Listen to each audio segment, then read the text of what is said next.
रामकुमार खाना खाकर थोड़ी देर धूप में बैठा ही था कि ठेकेदार ने उसे देख लिया। वह गुस्से में रामकुमार के पास आया। उसे देखकर रामकुमार उठकर ईंटें उठाने को चल दिया। तभी ठेकेदार बोला, कहाँ जा रहा है बे? कब से आराम फरमा रहा था, अब मुझे देखकर काम पर लग गया। रामकुमार सकपका गया। वह बोला, नहीं मालिक, बस अभी खाना खाकर 2 मिनट धूप में बैठा था, बहुत ठंड है। ठेकेदार ने उसे घूरते हुए कहा, अगर धूप ही सेकनी है तो घर जाकर सेक, यहाँ काम करने आता है या धूप सेकने? तेरे आधे दिन के पैसे काटूंगा।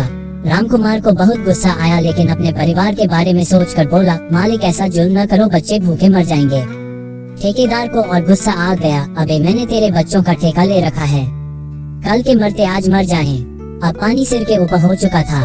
रामकुमार ने इधर उधर देखा, उसके साथ के सारे मजदूर अपने अपने काम में लगे थे, जैसे किसी ने कुछ सुना ही न हो। रामकुमार बोला, मेरे बच्चे के बारे में कुछ मत बोल, नहीं तो यही ईंट तेरे सिर में मार दूंगा। चल मैं काम नहीं करता, ला मेरा हिसाब कर, आधे दिन के पैसे दे। ठेकेदार बोला, अच्छा मुझे धमकी देता है, जा भाग जा, नहीं देता पैसे, जो करना है कर ले। रामकुमार को अपनी गलती का एहसास हो गया। अगर पैसे नहीं मिले तो घर में चूल्हा कैसे जलेगा। रामकुमार ने कहा, मुझे माफ कर दो, पर आधे दिन के पैसे तो दे दो। लेकिन ठेकेदार अपनी बात पर अड़ा था। रामकुमार बहुत गिड़गिड़ाया, लेकिन ठेकेदार ने उसे एक पैसा भी नहीं दिया। वह थक हार कर वापस घर की ओर चल दिया। शहर के बाहर एक छोटी सी झोपड़ी में उसकी पत्नी लाजो और उसकी बेटी कंतो रहते थे। आज जब वह घर पहुंचा तो लाजो ने पूछा, क्या हुआ, बहुत परेशान हो और इतनी जल्दी काम पे से कैसे आ गए? रामकुमार ने कुछ नहीं कहा, वह बस इतना बोला, कम खत्म हो गया, कल से कहीं और काम देखना पड़ेगा। वह बाहर पड़ी टूटी सी खाट को धूप में खिसका कर लेट गया। पास ही में कंतो खेल रही थी। जब उसका ध्यान अपने पिता पर गया तो वो उनके पास आए। बापू, तुमने कहा था कल बाजार चलेंगे, आज मैं भी आपके साथ चलूंगी। ये सुनकर लाजो भी बाहर निकल आए। हाँ जी, आज जल्दी आ गए हो तो घर का राशन लेने चलते हैं। घर में कुछ भी नहीं है, पकाने को परसों सामान लाए थे, 2 दिन चल गया। रामकुमार सोच में पड़ गया। फिर वह बोला, मेरे पास पैसे नहीं हैं। ठेकेदार ने बेईमानी कर ली, मुझे आज पैसे ही नहीं दिए। लाजो सिर पकड़कर बैठ गई। हे भगवान, अब क्या करेंगे, कहाँ से खाना पकाऊंगी? हम तो रह लेंगे, लेकिन कंतो भूखी कैसे रहेगी? रामकुमार करवट लेकर लेट गया। उसके पास इस सवाल का कोई जवाब नहीं था। शाम होने लगी तो रामकुमार चारपाई को झोपड़ी के अंदर ले गया और एक पुराना सा कंबल ओढ़कर लेट गया। लाजो बाहर बैठी थी। कुछ देर बाद वह कंतो को घर का ध्यान रखे बोलकर कहीं चल दी। पास ही में उसकी एक सहेली रहती थी। वह उसकी झोपड़ी के पास पहुंची तो वह बाहर ही मिल गई। लाजो बोली, बहन थोड़ी सी मदद कर दो, आज उनका काम छूट गया, ठेकेदार ने पैसे भी नहीं दिए। घर में खाने को कुछ नहीं है, बच्ची के लिए थोड़ा सा खाना दे दो। सरिता बोली, अरे बहन कोई बात नहीं, तुम राशन ले जाओ, जो जो सामान चाहिए ले जाओ, पका लेना और सब खा लेना। लाजो बोली, नहीं बहन, बस कंतो के लिए दे दो, हम तो भूखे भी रह लेंगे। सरिता बोली, बहन कब तक भूखे रहोगे, अब पता नहीं तेरे आदमी को काम कब मिले, उससे कह जरा दिमाग ठंडा रखे, नहीं तो रोज चूल्हा ठंडा रहेगा। लाजो को बहुत बुरा लगा। बहन ऐसी क्या बात हो गई तो तुम ऐसे बोल रही हो?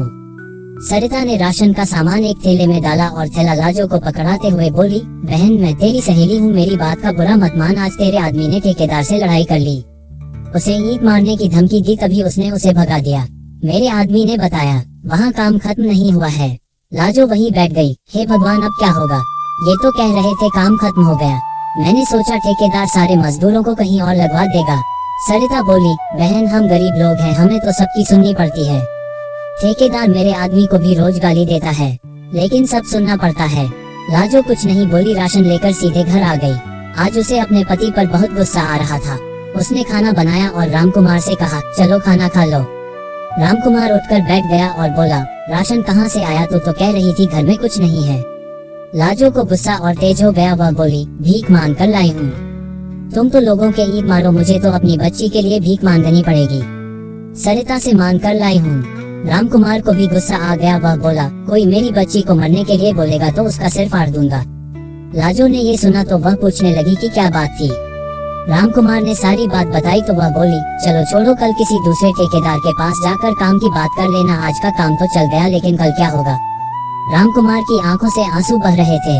वह अपनी लाचारी और गरीबी पर बहुत शर्मिंदा था। लाजो उसे समझा रही थी। रामकुमार बोला, हम गांव में कितने सुखी थे, सूखी रोटी मिलती थी, लेकिन पूरे गांव में इज्जत थी।